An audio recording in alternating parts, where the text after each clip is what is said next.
First up on the show, the Indian Prime Minister Narendra Modi is currently on a two-day visit to Russia for the India-Russia Annual Summit.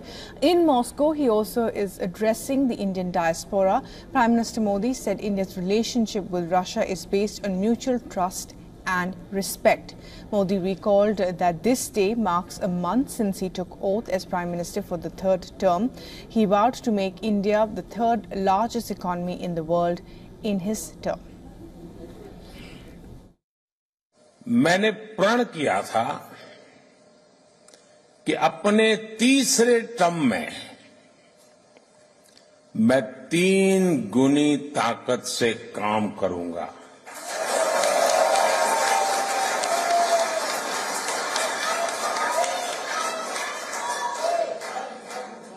तीन गुनी रफ्तार से काम करूंगा। As he communicated his government's goals for the next 5 years, Modi emphasized on housing for poor and on women empowerment in rural areas. The Prime Minister said the entire world is amazed by the speed of development that India has acquired in the last 10 years.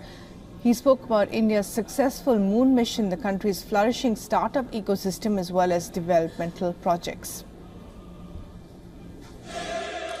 आज जब Bharat L1 point से सूरज की परिक्रमा पूरी करता है, आज जब भारत दुनिया का सबसे ऊंचा रेलवे ब्रिज बनाता है, आज जब दुनिया की सबसे ऊंची स्टैच्यू बनाता है, तो दुनिया कहती है वाकई भारत बदल रहा है।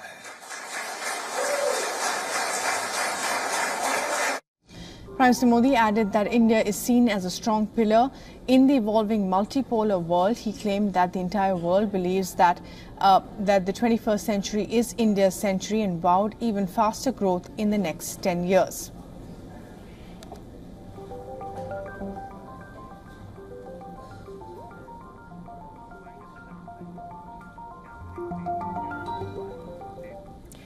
And Siddhant Sehgal is now joining us live from Moscow for the very latest on the Prime Minister's visit to Russia. And Siddhant, tell us a little bit more about what's lined up today. We believe that there will be a joint vision document also coming up during the summit on day 2. Well, it's approximately 1 p.m. local time.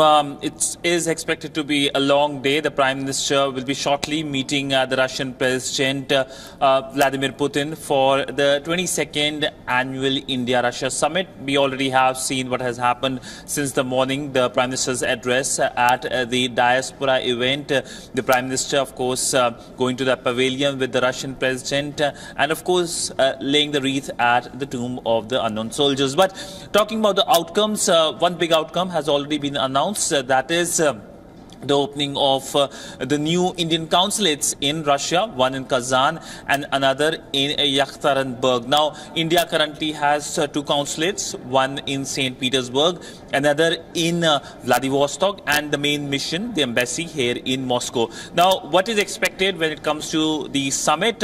First, of course, is the fact that India would like to have more affordable energy from Russia, also on fertilizers that impacts the Indian farmers. On the Ukraine conflict, the message is clear that there cannot be a solution on the battlefield. India, of course, has several times reaffirmed and restated its policy. Dialogue and diplomacy is something that needs to be followed when it comes to resolving the ongoing conflict in Ukraine. And this is something that India has been talking since day one when the conflict started. Right. And one of those issues that also came up, Siddhant, as you pointed out yesterday also, was, of course, the Indians who are fighting the war in Ukraine as well. And that's an issue that has been a top concern for the Indian side, among, of course, the other fact that the Prime Minister is talking about peace being the only way to negotiate this war further. Well, essentially, we know that Indians in the Russian army has been an issue for India for a long time now. India has raised it several times. In fact, it was raised just last week when the Indian External Affairs Minister, Dr. S. Jaishankar, met with his Russian counterpart, Sergei Lavrov, on the sidelines of the SCO summit in Astana. Now, the big official announcement is expected very soon, but what sources are telling WION is that Russia has agreed to discharge all the Indians in the Russian army. If I can bring up some statistics, approximately 45 Indians are in the Russian army. 10 Indians have been able to be brought back to India, and 4 have been confirmed dead. Now, India has been publicly stating that they have been misled to join the Russian army and the contracts were signed. In fact, action has been taken by the agencies in India against those who have been responsible for this development. But all in all, a big positive development and a diplomatic win for India.